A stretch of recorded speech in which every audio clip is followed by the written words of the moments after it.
la puissance européenne au cours de ces 2 millénaires de domination mondiale a brisé et foulé aux pieds beaucoup de peuples.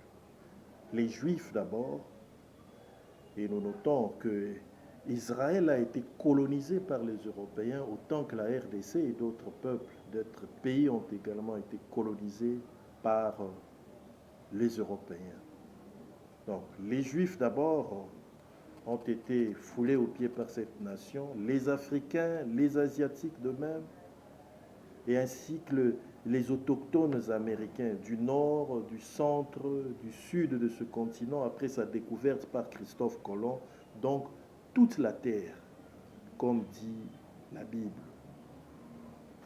Les massacres commis au Congo constituent un génocide ou des génocides.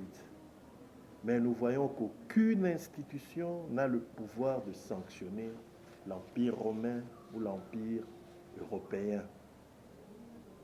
Les États-Unis en font partie, et c'est pour cela que leur devise jusqu'en 1956 a été une formulation en latin. C'est E pluribus unum, qui signifie un seul à partir de plusieurs.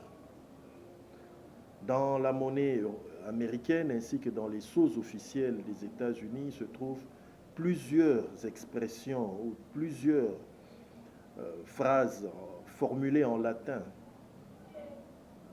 Et à ce jour, le prince de la ville de Rome, le successeur des empereurs romains, est le pape Léon XIV, comme il est appelé, qui est un citoyen américain d'origine française.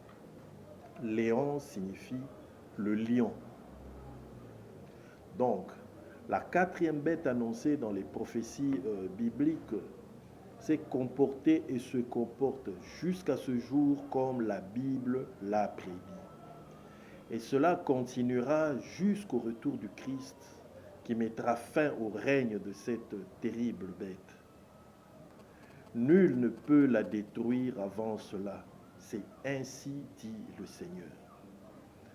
Donc ici, je donne raison au gouvernement de la RDC qui cherche plutôt une issue négociée avec les États-Unis et l'Union européenne qui forment en réalité une puissance unique, cette dernière puissance annoncée et décrite dans les passages bibliques de Daniel et Apocalypse que nous avons évoqués.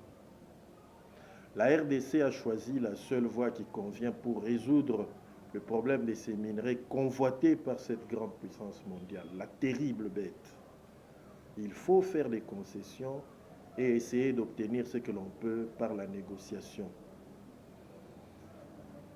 Il serait suicidaire d'affronter cette puissance monstrueuse et ce serait un acte d'ignorance de la volonté de Dieu que de penser que l'on peut faire tomber cette puissance avant le retour du Seigneur.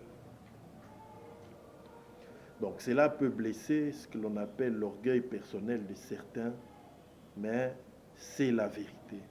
Personne ne peut faire échouer la prophétie. Toutes les nations ont été données en proie à la quatrième bête, et cela jusqu'au retour du Seigneur et l'instauration de son royaume sur la terre. Nous pouvons tous ensemble tirer une leçon du récit contenu dans le livre du prophète Jérémie. En son temps, le prophète Jérémie a exhorté les Juifs et leurs rois à ne pas résister à la puissance babylonienne et même à se soumettre, parce que Dieu avait donné au roi de Babylone l'autorité sur tous les royaumes de la terre.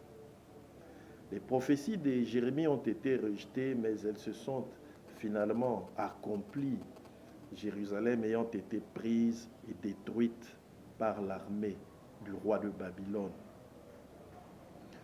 Voilà la position de la RDC actuellement par rapport aux prophéties infaillibles de la Bible.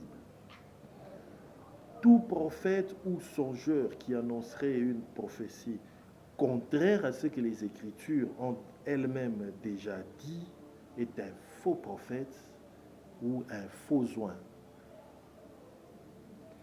Pour finir, je reviens à la question de savoir ce que signifie le nom Congo. Si vous n'avez pas la réponse, Sachez que Congo signifie chez le léopard.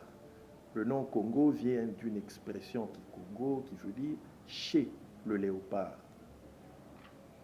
Je vais expliquer le sens de cette expression dans ma prochaine vidéo. C'est la fin de cette première partie de notre étude. Merci beaucoup de l'avoir suivi. À plus tard, Dieu voulant, pour la suite de notre exposé. Que le Seigneur vous bénisse. Shalom.